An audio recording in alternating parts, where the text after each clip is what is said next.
जा रहे हैं। 14 जुलाई को उनका अनडॉकिंग होना है और 15 जुलाई को वो अर्थ पर लैंड कर जाएंगे। तो न्यूज कुछ इस प्रकार से आया था कि आईएसएस जो जिसको हम लोग कहते हैं international space international space station, ठीक है, तो ये इंटरनेशनल स्पेस स्टेशन से अब शुभांशु शुक्ला और उनकी जो टीम है वो वापस लौट रही है, जो प्रशांत महासागर पैसिफिक ओशन में लैंड करेगी। जो पैसिफिक ओशन में लैंड करेगी ये कहां पे होगा, तो ये कैलिफोर्निया के तट पर होगा। कैलिफोर्निया कहां है, तो वो आपके अमेरिका में, यूएसए का एक स्टेट है। तो यहाँ पे भारतीय मूल के अंतरिक्ष यात्री शुभांशु शुक्ला समेत 4 सदस्यीय टीम, 4 सदस्यीय में कौन कौन मेंबर थे वो जान लेंगे यहाँ पर हम लोग। मिशन के कमांडर जो थे वो थे माइकल एलोक्रा, मिशेल लोपेज एल्गिरिया और वेलेंटिना पियाट्रो। ये 3 लोग थे, जिसमें शुभांशु शुक्ला जो थे वो पायलट के रूप में गए थे और माइकल एलोक्रा जो थे वो मिशन के कमांडर थे। ये सभी आईएसएस से यानी अंतरराष्ट्रीय अंतरिक्ष स्टेशन से अब वापसी करेंगे। नासा ने बताया कि ये सभी यात्री सुरक्षित हैं, अब पृथ्वी पर लौटने के लिए तैयार हैं।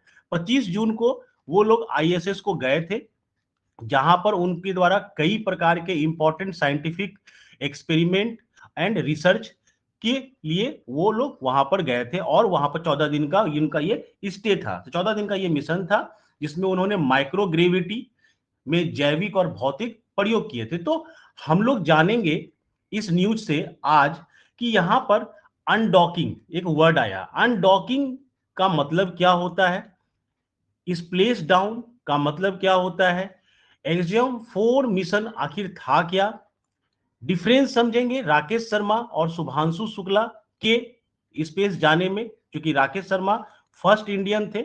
हम लोग सभी जानते हैं कि राकेश शर्मा फर्स्ट इंडियन थे जो स्पेस गए थे, और शुभांशु शुक्ला सेकेंड मैन यहां पर कहला सकते हैं। बट यहां पर कुछ डिफरेंसेज है जो आपको एग्जाम में कई प्रकार के क्वेश्चन के रूप में दिख सकता है।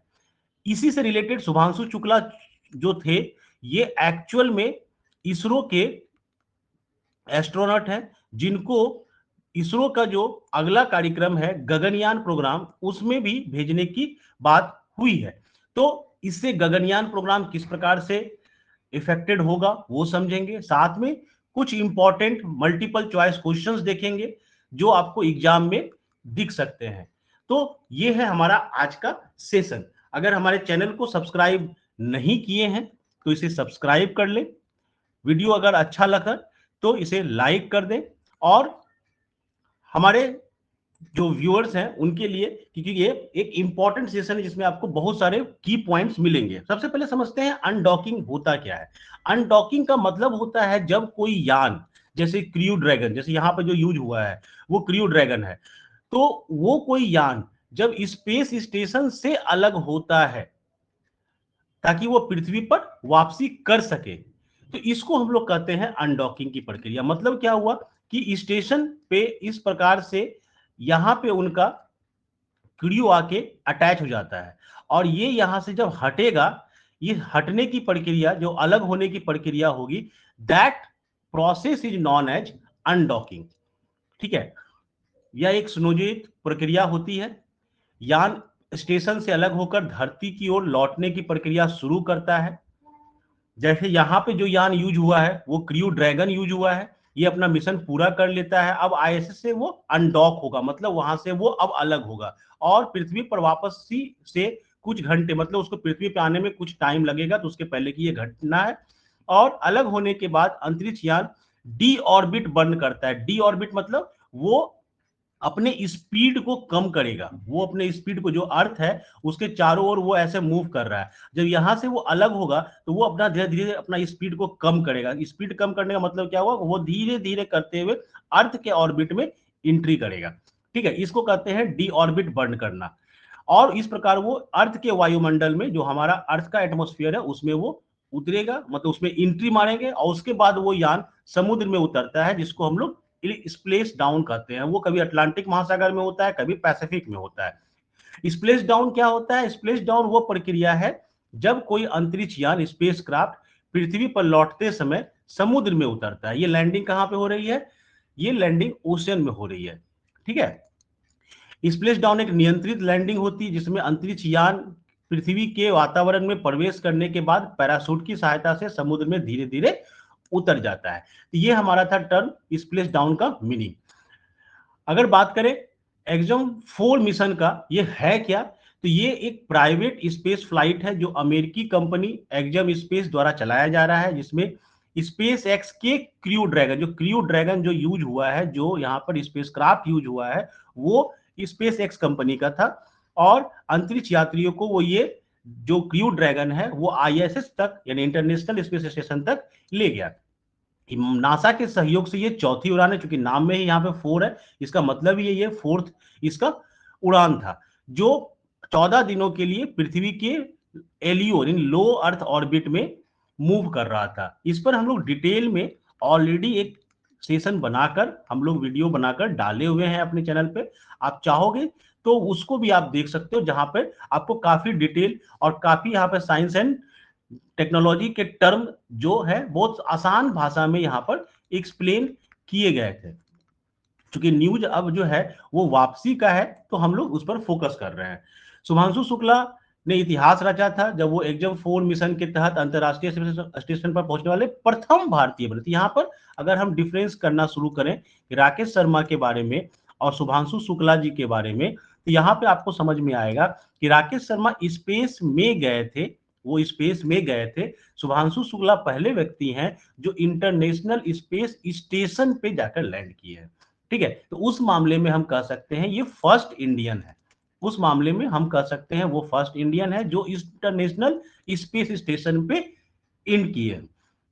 और जो मिशन हमारा इसरो का मिशन गगनयान है, उसकी तैयारी में ये इंपॉर्टेंट स्टेप होगा, क्योंकि इसरो के द्वारा भी इनको भेजा जा रहा है। जो नाम बताए आपको हम, पीगी विट्सन कमांडर थे हमारे, कैप्टन शुभांशु शुक्ला हमारे पायलट थे। ठीक है, और मिशन स्पेशलिस्ट के रूप में 2 व्यक्तियों को ले जाया गया था जो पोलैंड और हंगरी के थे।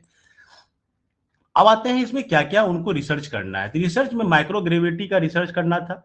ठीक है, माइक्रोग्रेविटी का रिसर्च करना था बायोटेक्नोलॉजी के लिए, मटेरियल साइंस के लिए। लो ग्रेविटी में क्यों बोन लॉस होता है, क्यों मसल्स लॉस होता है, इस पर उनको स्टडी करना था। इसरो के द्वारा बहुत सारे बायोलॉजिकल एक्सपेरिमेंट थे जिसमें study of DNA repair and stress responses थे, इस पर उनको रिसर्च करना था। इंडस्ट्री इनोवेशन के एरिया में इन ऑर्बिट मैन्युफैक्चरिंग टेक्नोलॉजी जैसे 3D printing, semiconductor growth, demonstration of AI power, इन सारों पर उनको वहां पर बहुत सारे उन लोगों के द्वारा एक्सपेरिमेंट किया गया। थोड़ा सा पैसिफिक ओशन को भी समझ ली, क्योंकि पैसिफिक ओशन में ये लैंड करने जा रहा है। कैलिफोर्निया जो है वो वेस्ट कोस्ट है किसका, यूनाइटेड स्टेट ऑफ अमेरिका का। पैसिफिक ओशन बॉर्डर करता है वेस्टर्न एज ऑफ कैलिफोर्निया, जहां पे लॉस एंजलिस, सैन फ्रांसिस्को और सैन डिएगो नाम के स्टेट्स हैं। पैसिफिक ओशन सबसे लार्जेस्ट और डीपेस्ट ओशन है अर्थ पर का, ये हम लोग को जानना चाहिए यहाँ पर। अब आते हैं कुछ क्वेश्चंस पर, जैसे शुभांशु शुक्ला किस अंतरिक्ष मिशन के अंतर्गत अंतरराष्ट्रीय अंतरिक्ष स्टेशन पर गए थे। Under which mission did Shubhanshu Shukla travel to the international space station ISS। Gaganyaan, Axiom 4, Chandrayaan 3 और आर्टेमिस। तो यहाँ पे हमारा आंसर जो होगा वो एक्सम 4 हो जाएगा। एक्सम 4 मिशन की कुल अवधि कितनी थी, तो वो अवधि थी 14 दिनों की। आप चाहे तो वीडियो को पॉज करके अपना आंसर कमेंट सेक्शन में भी डाल सकते हैं और अपना आंसर को मिला सकते हैं। एक्सम 4 मिशन के दौरान वैज्ञानिक अनुसंधान का मुख्य क्षेत्र क्या था। ठीक है, तो ये था हमारा बायोलॉजिकल एक्सपेरिमेंट इन माइक्रोग्रेविटी। तो हमारा आंसर जो हो जाएगा वो हो जाएगा बी। फिर कुछ क्वेश्चन है, जैसे शुभांशु शुक्ला से पहले कौन से भारतीय अंतरिक्ष यात्री अंतरिक्ष में गए थे। कल्पना चावला, राकेश शर्मा, सुनीता विलियम्स, रविचंद्रन, जिसमें हम लोग जानते हैं हमारा आंसर क्या होगा, राकेश शर्मा। एक्सम 4 मिशन को किस कंपनी ने संचालित किया था, ये कंपनी कौन सी थी, ये थी एक्सम स्पेस कंपनी। ठीक है, कई लोगों को लगता है कि यूएसए का ये मिशन है तो नासा इसमें इन्वॉल्व होगी, नहीं, नासा इसमें इन्वॉल्व नहीं थी। नासा और इसरो इसमें सहयोग कर रहे थे। आपको पुराने वाले वीडियो में भी दिखेगा कि किस प्रकार इसरो इस मिशन पर अपना एक इंपॉर्टेंट रोल अदा किया। तो ये था हमारा इस न्यूज को लेके, कुछ करंट अफेयर को लेके पॉइंट्स और कुछ क्वेश्चंस। वीडियो को यहां तक देखने के लिए थैंक यू। वीडियो को लाइक जरूर कर दें, दोस्तों को शेयर करें और चैनल को अगर सब्सक्राइब नहीं किए हैं तो हमारी अपनी पाठशाला को